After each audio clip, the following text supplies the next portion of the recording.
At Grandma's 70th birthday, my sister secretly transferred all my money to her account and said, "I can't wait for my brother to realize he's broke." When she came home, I sat calmly and said, "I already know, sis. I have a surprise for you, too." And then my lawyer. My name's Colton. I'm 33.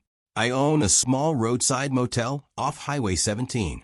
20 rooms, 2 ice machines that never agree with each other, a neon sign that hums like a tired bee. I grew up cleaning rooms after school, fixing leaky sinks, and telling drunk tourists where to find the best biscuits. It's not glamorous, but it's mine. I know every rattle in every door. I'm the oldest, the reliable one, the one who shows up with jumper cables and the tool bag. Mom says I think like a ledger. Dad calls me the manager. My sister Belle calls me Colt the Vault, then laughs like it's a joke. Sometimes it is, sometimes it isn't. Grandma turned 70 on a humid Saturday. We rented the VFW hall. White balloons, a sheet cake with 2 sweet roses, the smell of coffee, and potato salad. The family took turns hugging Grandma, while she told the same story about Grandpa stealing a watermelon in 1972. The DJ kept forgetting to turn the mic off. I stood by the punch bowl, tie loosened, thinking about late check-ins and the clogged sink and roommate. Belle slid up in a silver dress like she was arriving at an award show. She kissed Grandma, posed for photos, then found me and poked my chest. "Manager," she said. "Smile. It's a party." "I'm smiling on the inside," I said. She rolled her eyes. "You always are." We took more photos. We did the toast. Grandma blew out candles like she was annoyed at the fire. Then the music got loud and people started dancing. I stepped outside to breathe. The air was thick and smelled like rain and cigarettes. That's when Belle followed me out, heels clicking. "Big day tomorrow?" she asked. "Always," I said. "Sunday turnovers." She leaned on the railing, looking pleased with herself. "I can't wait for my brother to realize he's broke," she said softly, like it was a flirt. I blinked. "What?" She smirked. "You heard me." I stared at her. The parking lot lights flickered. Somewhere inside, someone yelled, "Cha slide." And Grandma booed. My stomach did a weird drop like the elevator skipped a floor. "Say it again," I said. Belle's smile widened. "Don't worry, Colt the Vault. It's just money. You're good at making more." She slid her phone back into her purse and added, "Enjoy the party." Then she walked back in, hips swinging, leaving me with the hum of the neon sign in my head and the taste of metal in my mouth. I didn't chase her. I went back to refill Grandma's punch and to take photos of her dancing with my dad. I laughed in the right places, but the words didn't leave. They sat in my chest like a coin lodged in a drain. That was the first spark. I didn't know yet what it would light. Owning a motel sounds simple until you do it. Every toilet that runs is $1 down the drain. Every towel that vanishes is $2. Weekdays are construction crews paying cash. Weekends are families and arguments about pets. I keep my books tight. I learned the hard way that one bad month can swallow 3 good ones whole. I didn't start with much. Dad had the land, a sagging L-shaped complex he bought when I was 12 because someday the highway will explode. It didn't. I exploded. I skipped college after 2 semesters and came home to paint rooms, patch roofs, and turned someday into today. I refinanced twice, begged a bank manager named Alonzo to believe in occupancy rates, and sold my truck to replace a boiler that died on Christmas Eve. I slept in the office for 2 years. I ate more vending machine dinners than I'd admit. Belle. She's 28. A storm in eyeliner. She tried real estate for a minute, then a boutique, then influencing. She lives like money is a story that always ends well. When it doesn't, she calls me. Just until Friday. "Colt," she'd say, "you know, I wouldn't ask if it wasn't important." Friday turned into next month. Next month turned into my mom texting. "She's having a hard time. Can you cover her car note? You're so good with money." I grew up with the lesson, be a good brother. It's a lesson that turns your pockets inside out. 3 years ago, I formalized a motel, new LLC, new accounts, a small business line of credit, a payroll service, because I was tired of worrying about tax deadlines in my sleep. I added my dad as a limited partner, 5%, because he still mows the backlot and keeps the ice machines feeling guilty. I did not add Belle. I did, however, let her use the front desk computer sometimes for printing. It felt harmless then. My family thinks I'm stingy because I tell the truth about money. We can't afford that, Mom. That rate is below cost, Dad. No, Belle, you can't host a pop-up in my lobby on Memorial Day weekend. They call it negativity. I call it keeping the lights on. The week before Grandma's party, things were tight. August heat scares off two kinds of travelers, the careful and the broke. The AC units were gulping electricity. A vendor doubled the price on laundry detergent. My line of credit ticked up, then down, then up again like a tired heartbeat. I'd been up late running numbers. Room 12 needed carpet. The roof needed patching before September storms. My staff wanted raises. They deserved them. So when Belle said what she said, it hit something raw. I tried to shrug it off at the party. I couldn't. The way she said it stuck. Not a threat, not a joke. A spoiler for a show I hadn't watched yet. After midnight, I drove home with two leftover centerpieces and Grandma's cake box sliding around the passenger seat. I parked behind the office, did a lap, checked locks. The lobby smelled like lemon cleaner and coffee gone bitter. I sat at the front desk, the little Belle staring at me, and opened the motel checking account on the dusty desktop. The screen loaded slow. My eyes went straight to the balance. It should have been just over $42,000. Enough to make payroll Monday and pay the linen service Wednesday. Enough to breathe. It was $412. For a second, I thought I misread a comma. I rubbed my eyes and looked again. For a trickle of transactions stacked like falling dominoes. 10 transfers, all in the last 2 hours. All labeled internal. All out to the same bank. Same name, Belm. Fulton. My throat went dry. I scrolled faster. 10 transfers, staggered at weird amounts. For $800, $3,200, $5,000, like someone was dancing just under automatic flags. Several labeled vendor ADJ in the memo. One labeled refund. One labeled linen reversal. All in-house, all from my motel's operating account. My hand shook. I clicked details. The authorization user displayed in gray letters. Desk Terminal 1. Admin Belle Fulton. I pushed away from the chair. The room swayed, then snapped into focus. I hadn't set her as admin. She wasn't even supposed to log into the bank portal. The front desk computer had a saved bookmark for deposits only. How? I could hear her voice again on the deck at the VFW. I can't wait for my brother to realize he's broke. I called her straight to voicemail. Real, I said. Call me now. I called again. Nothing. I sent a text. This is not a joke. Call me. Bank's after hours line.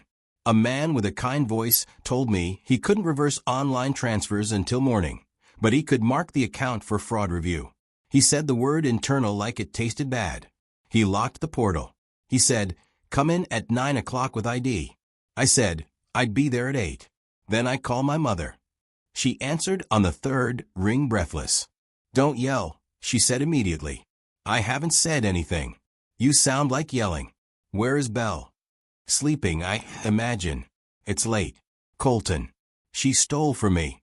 A pause. A tiny sigh. Don't be dramatic. I stared at the screen. Mom, the motel account is empty. She borrowed. Families help each other. You act like you're a bank.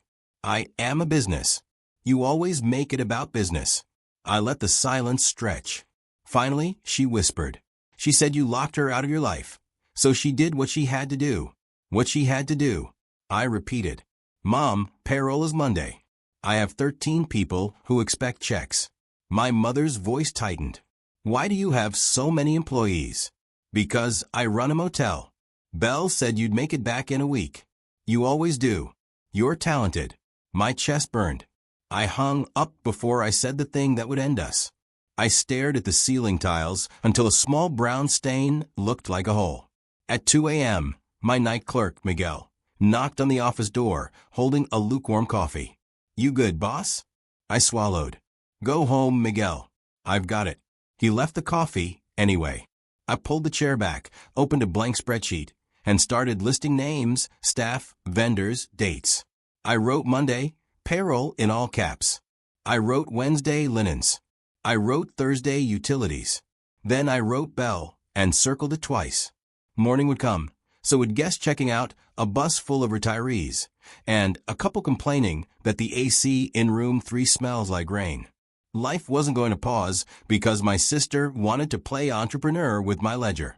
I told myself I'd breathe in the morning. I didn't. I turned off the lobby lights and waited for sunrise with the soda machine humming behind me like a lullaby I couldn't hear. At 8:03 a.m., I was at the bank with a file folder and a headache that felt like it had teeth. The branch manager, Alonzo, met me at his glass door. "Ty asked you already apologizing." "Colton," he said, "saw the flags." "Come in." We sat. I slid the printouts across his desk. He frowned, tapping a pin against the transfers. "These were authenticated from your desk terminal," he said carefully. "Admin credentials?" I asked. He nodded. "Changed yesterday at 4:17 p.m. New, Admiral Fulton." "She does not work for me," I said. He swallowed. "She was added as a user last spring." "No, she wasn't." He turned the monitor so I could see. An onboarding form with my LLC's name and a digital signature that looked like my signature. If you squinted and didn't care. "It's sloppy," Alonzo said low. "But it passed. We can freeze her receiving account. We'll start a fraud claim. It'll take time." "Time," I repeated. He held my gaze. "I know you have payroll." I looked at the paper. I thought of Miguel, of Dina, who's raising twins, of Deson, who sends money to his grandmother. I thought of towels already tumbling in the machines and keys in the late box. I felt something inside me click into place. "I'm not waiting," I said. Alonzo hesitated. "What do you mean?" "I mean, I'm going to get my money back." He inhaled like he was going to give me a speech about process. He didn't. He slid a notepad toward me. "Document everything," he said. "And Colton, don't go alone." I didn't. At 9:41 a.m., I drove to my parents' house with 2 people. My friend Tessa. She runs a bookkeeping service and looks like a kindergarten teacher until she opens QuickBooks like a scalpel and a man in a navy blazer with a calm face. His name is Marcus. He's my lawyer. I didn't call ahead. The front door was unlocked. The house smelled like lemon pledge and last night's garlic bread. Mom appeared in the hall, hand on her chest. "Colton, you can't just where is she?" I asked. Mom's eyes flicked behind me, clocking Tessa and Marcus. "What is this?" "Where," I repeated, "is Belle." Belle walked down the stairs in a robe, like a runway model playing casual. She saw Marcus's briefcase and smiled too wide. "You brought a lawyer for family?" she said, mocking. "That's sad." I kept my voice level. "Put on real clothes. We're going to the bank." She laughed. "No." Tessa lifted her phone, thumb hovering. "We have the transfer chain, Belle. We have the admin change, the forged signature, the desk terminal logs, and the receiving account numbers. If you don't return the funds now, we file criminal." My mother gasped. "Criminal?" Over a misunderstanding, Marcus stepped forward, tone soft like he was explaining the weather. "Mrs. Fulton, your daughter executed an unauthorized transfer scheme from a business operating account. The amounts and the structuring pattern strongly suggest intent to evade flags. We're here to resolve it quietly. Today." Belle tilted her head. "You think I'm scared of court?" "I think you're scared of discovery," Marcus said. "Subpoenas, screenshots, messages to your friends about free motel money, the ones you deleted but didn't really delete. I think you're scared of how fast this goes from family argument to felony. I think you like your apartment and your passport and your phone." Her face shifted. "Not fear calculation. You can't prove anything," she said. Tessa tapped the screen. "You logged in from the front desk PC. The webcam at the lobby catches everyone who walks in after hours. It backs up to the cloud. Want to guess when the last footage uploaded?" Silence. I exhaled. "Belle, I will not be your bank. I will not be your alibi. You have 2 hours to move every dollar back. Then we decide if we press charges. Mom stepped between us. Hands up. Colton, stop. She's your sister. She is a thief. I said, and my voice finally broke. And I am done. For a second, nobody breathed. In the silence, Belle's phone buzzed. She glanced down, thumb flicking, a flash of panic crossing her face like a shadow. Marcus nodded toward the kitchen. Let's set up at the table. For 2 hours, we watched Belle pace between the kettle and the sink. We printed forms. We called Alonzo on speaker. We pushed wires and reversals and held our breath when one transfer hung at processing like it wanted to make a point. At 11:58 a.m., the motel account ticked up. $9,800, then $5,000, then $3,200. Tessa kept a running tally out loud, voice flat. $172,224,281. At $37,000, we stalled. Belle swore. She called someone named Cade and hissed. Just send it back. At $41,588, the screen stopped. That's all, she said, chin lifted. Happy. Short by 412, Tessa said. Belle smirked. Buy fewer towels. Marcus closed his folder. Real L. Here's the civil agreement you sign. You agree to reimburse costs, fees, and damages. You agree to no access, no contact at the business, and you agree to stop speaking about Colton's finances to anyone or we escalate. She stared at the paper. You can't make me. Marcus slid a second paper across. Then this is the police report. We filed today. Your choice. My mother whispered. Belle, sign it. Belle's hand shook. She signed. I didn't say, thank you. I didn't say anything. Gently. I'm setting boundaries. Same thing, she said bitterly. No, I said it's the opposite. I left. I had payroll in the morning. I had a motel to run. And for the first time in a long time, I had a line I wasn't going to cross for anyone. The motel breathed that afternoon like nothing had happened. Keys slid across the counter. A boy asked if we had a pool. A woman argued about late checkout like the sun owed her more hours. Normal is a miracle when you've been staring at the edge. I paid my staff on time Monday. I gave Dina a $50 bonus because Joy should land somewhere.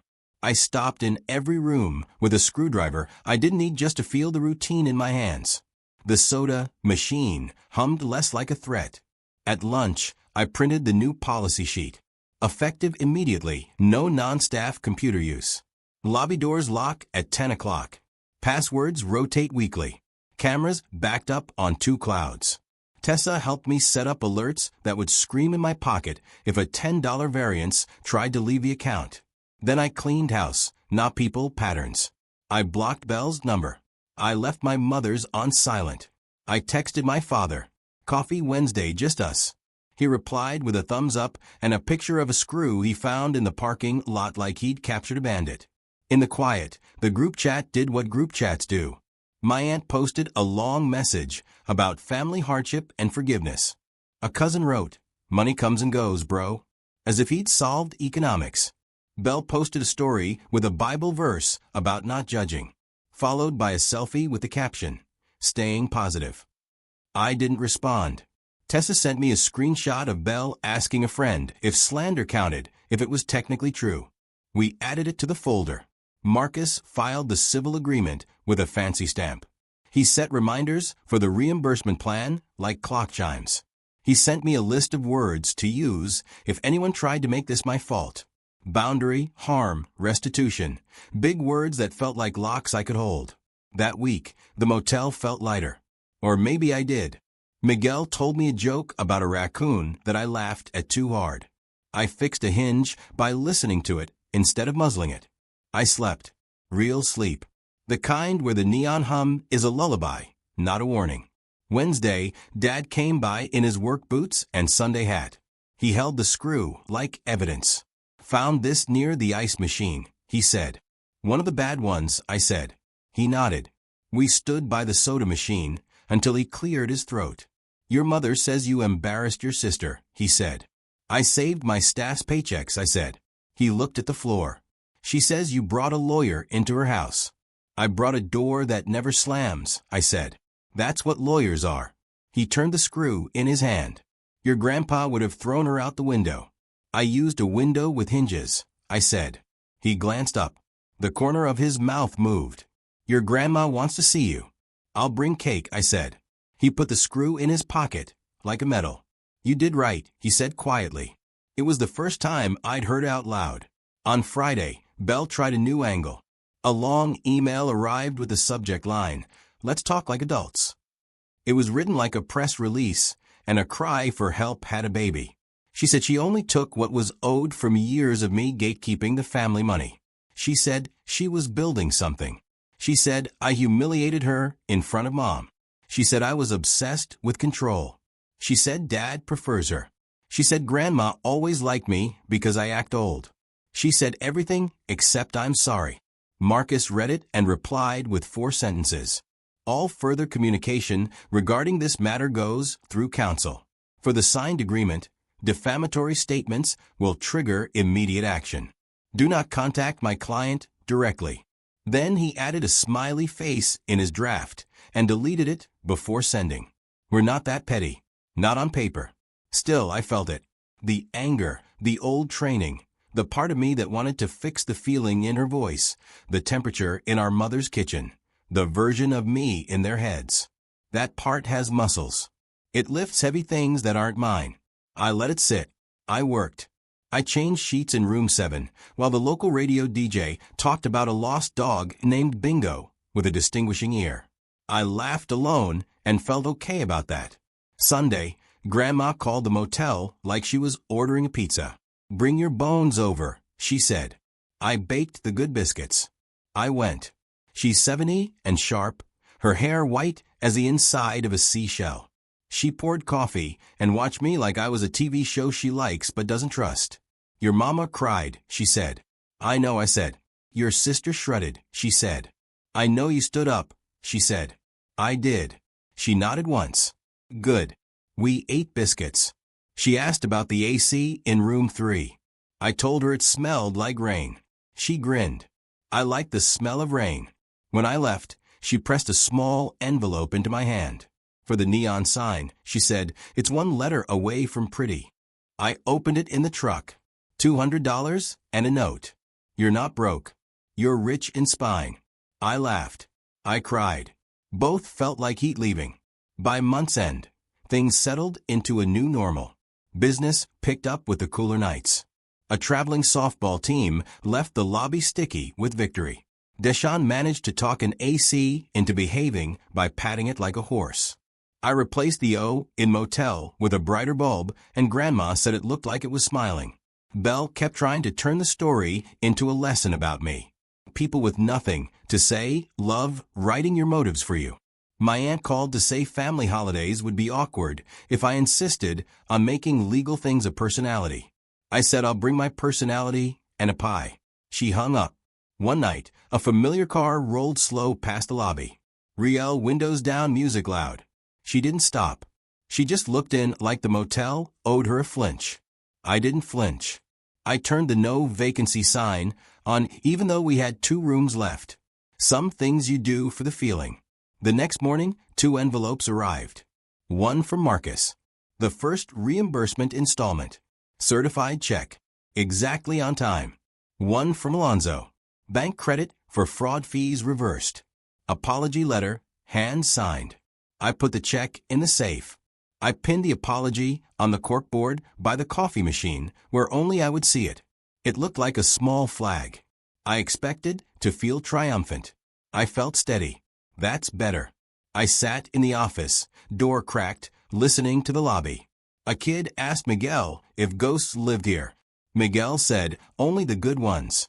The neon humped the highway side. And inside me, something that had been bracing for impact finally let go. 2 months later, Grandma had us over again. Smaller crowd, more food. Belle skipped it. Mom called during the green beans. I let it ring. Dad passed me the salt like a truce. After dessert, I walked Grandma to the porch, her hand on my arm. You look taller, she said. Fix my posture. Spine, she said. You found it. We sat in cut grass air. A high school game droned in the distance. I rambled about occupancy rates. She asked about the AC. It died, I said. She laughed, then went quiet. Family is a habit, she said. Sometimes sweet. Sometimes the kind you quit. I don't like quitting. You didn't, she said. You chose. Inside, a fork clinked. Light from the screen door striped the floor. Going to the holidays? She asked. Probably. I'll bring pie. I'll leave early. That's a boundary, she said. Not a punishment. On the drive home, a long text from Belle. Apology that became accusation. A request for a reset. Then, money family sticks together. I typed, erased, then sent I'm not your bank. Do not contact me about money again. Blocked her again at the motel. I did last rounds. Room 4's TV forgot HDMI 1. I coaxed it back. The owl in motel still burned bright like a wink. I made coffee and sat at the desk with the ledger, bills, bookings, notes like replace 7 showerhead. I thought about the me who swallowed everything and called it loyalty. About Belle's line. Can't wait for my brother to realize he's broke. The worst part wasn't the money. It was the script where I never said no. I'm not in that role anymore. The moral is simple. Love without a boundary is a leak. I refuse to be the pipe. Now on night walks, I check locks, lights, the ice machine. I check on staff. I check on myself. If something feels off, I don't explain it away. I shut the window. I seal the gap. A guest review said, clean rooms, kind staff, owner with a calm face. I laughed. Calm took a lawyer, a spreadsheet, a bank manager, and biscuits on a porch. Calm took no, and meaning it. Belle still exists. Mom still treats boundaries like punishments. Dad still collects screws. Life isn't a movie. It's ordinary in the best way. The sign hums. The books balance. Room 3's AC smells like nothing. Tonight, a storm rolls in. The highway hisses. Neon glows. I lock the office, flip the sign, and say mostly to myself, I don't let people use me anymore.